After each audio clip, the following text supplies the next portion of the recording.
Have you ever logged into a game and felt good vibes because you and your teammate have matching sparkly rainbows, but by the next time that you come back to base with that rainbow, half your teammates are dead because they died to fed carries?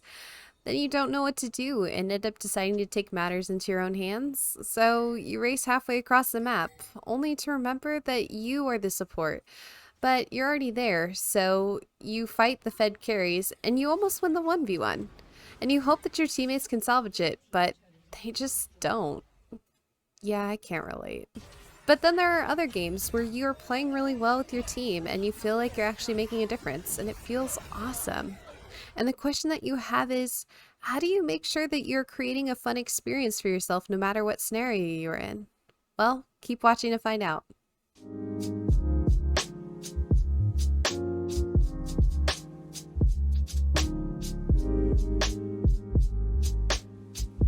The idea for this week and kind of the weekly challenge, every week I'm going to create a new challenge for myself, and you are definitely welcome to hop in and share with us in the Discord your progress. We want to focus on gaming that adds to your day rather than taking away from it, right? Because otherwise, what's the point? So, like I said, I will play games because they are bringing value to my day. If a game is no longer making me happy, I need to do something else. And I think that this is a good life lesson for everybody. Because how many times have you found yourself gaming and then you get upset or you feel stuck or people are mean to you and you're like, I just need to keep trying. I just need to keep going and eventually it's going to get better. But sometimes it just doesn't, right? Well, really, I'm breaking this week down into 3 different goals, and they're all connected. Goal 1 is I'm going to work towards gaming that brings me value, and I'm going to talk a little bit more about what that is for me because it's different for you. So I didn't want to pick a specific word. And in fact, I encourage you to participate in the chat and let me know what you think it is for you. But here's the thing, if a game no longer feels like it's adding to my day, then I need to find an alternative game mode within the same game, or I need to find a different activity completely. And goal 3, I will seek out games that offer what I like about the gaming experience. And for you and me, that's totally different, and I hope that you'll kind of process it with me. I'm excited. Here's our strategy. Just like any good game, you gotta have a good strategy. Step 1 is what we're going to do together, and that's going to be reflecting on what you value about gaming, right? What is so cool about it to you?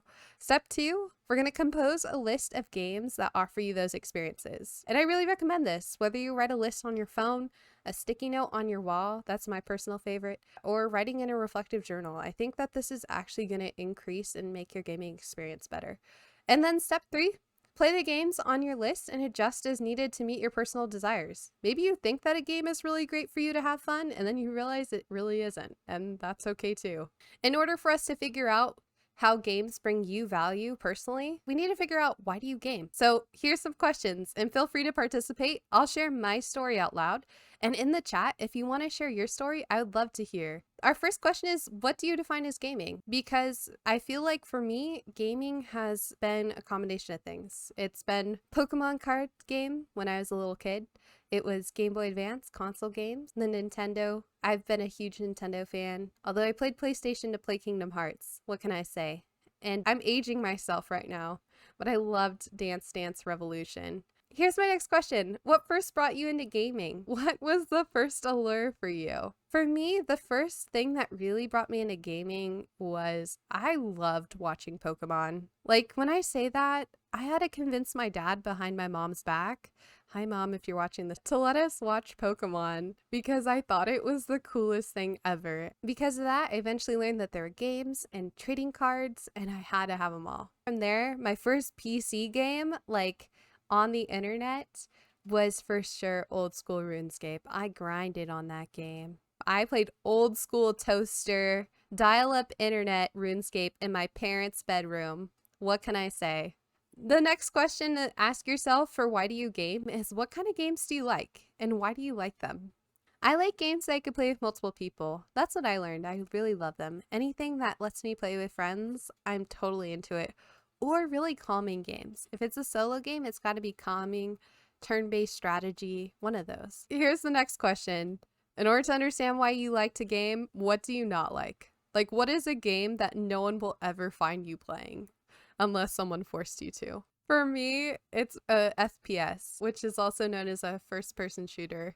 I can't hit anything to save my life, everybody. You don't want me on your team.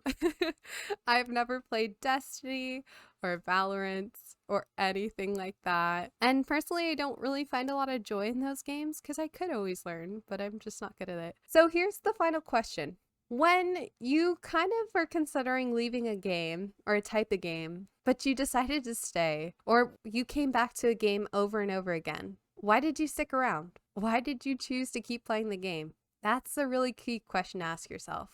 So, based on the things that you shared, there are four main categories when talking to my friends and planning for this week that really came up and struck as key themes around why people game.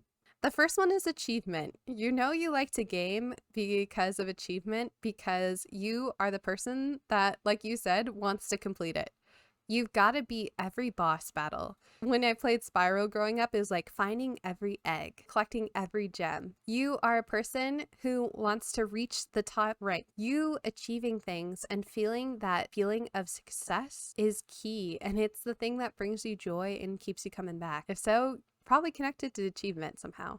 For other people, challenge. You're a person that wants to play a game that has a competitive edge. You get to battle people. It's probably a PvP or a really hardcore game for story mode. You like a good challenge. Even turn-based games offer a lot of challenge. Connection. Connection is mine. Like I said, I will play any game because there is a friend or a loved one or someone I care about that wants to play it too. I've tried a lot of games, even whether I'm good or bad. If it brings me closer to people that I enjoy being around, I'm there for it. If I get to hang out, if we get to chat, we get to laugh, I'm there. And then there's the last group, which is you like to game for relaxation. If there's friends there, that's awesome. And if it's you, that's cool. You like to use games and the value you get from it is a break from the everyday life. I think if we're all being honest, there's times that we play games because we just need a break. And that's not a bad thing. Take a moment to reflect. And if you haven't already shared, which one is yours? Is there one or two that really resonate with you? What are the values that you feel like you really love from gaming? For all of us, it's unique, and it's important that we understand why we like to game. When we come back to our general questions of why do you game, we're thinking, what do you define as gaming? What first brought you into it? What kind of games do you like and why do you like them, right? What do you not like and why? And why did you stick around? There are times when you're gaming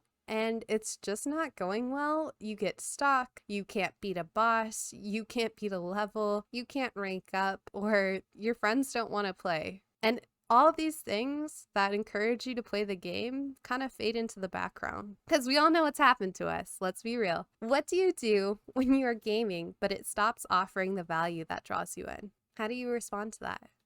When you get stuck on a level, or you aren't doing well in a game, or people are mean, and so you feel emotionally tired, or you keep losing, what is your go-to response? For me, I take it super personally. I feel really bad. In the past, I've totally broken down and cried. I've definitely had games where people have been really cruel, and I thought that I was letting people down. I just have to understand that we all have good and bad games. So here's the thing. Part of my goal for this week is that I want to only game in a game if it's bringing me value, if it's bringing me connection, if it's bringing me community, if it's bringing me joy. And when it stops, I need to switch. And this is my goal for me, and I offer it as a goal for you. Play a different game or a different game mode. Maybe you have like a competitive version and a friendly version. Or I can go read a book. I love reading and chatting with a friend. Sometimes you just need to have a good chat. Meditation. I've really started to learn about meditation, and I love how relaxing it is. It really gives me a chance to rest. It soothes my anxiety, and it helps me refocus. Exercise of any kind. As I said, I play DDR. I now play Just Dance. I love a good chance to just get those endorphins and move my body or go for a walk. You know that they say walking through a door will actually allow your mind to mentally reset. If you just try to move your surroundings, it's huge. So like I said, anything for you to reset. And I think that the last step for us is once you make a goal, the best way to help your brain achieve it is to remind it. In case you want a quick reminder, you could either always come back to this VOD. You can also follow our Instagram page at The Mindful Meta, because I already have a post related to this, and totally feel free to hop in the comments and share your story. It's a quick little tile reminder to just say, when in doubt, come back to what brings you to gaming, because that is ultimately the foundation for how you have fun. And for each of us, it's different. The person that truly knows that is you. Thank you so much for watching the video. Make sure to subscribe to follow for more content. Also leave a like down below and a comment to let me know what was your biggest takeaway. You may have noticed that this was filmed in front of a live audience over at our Twitch page, twitch.tv Miss Toxicology. We stream live on Mondays and Wednesdays at 7 p.m. PST, so if you want to join in our live conversation, I'd love to see you there. Until next time, always remember that mindful gaming improves mental.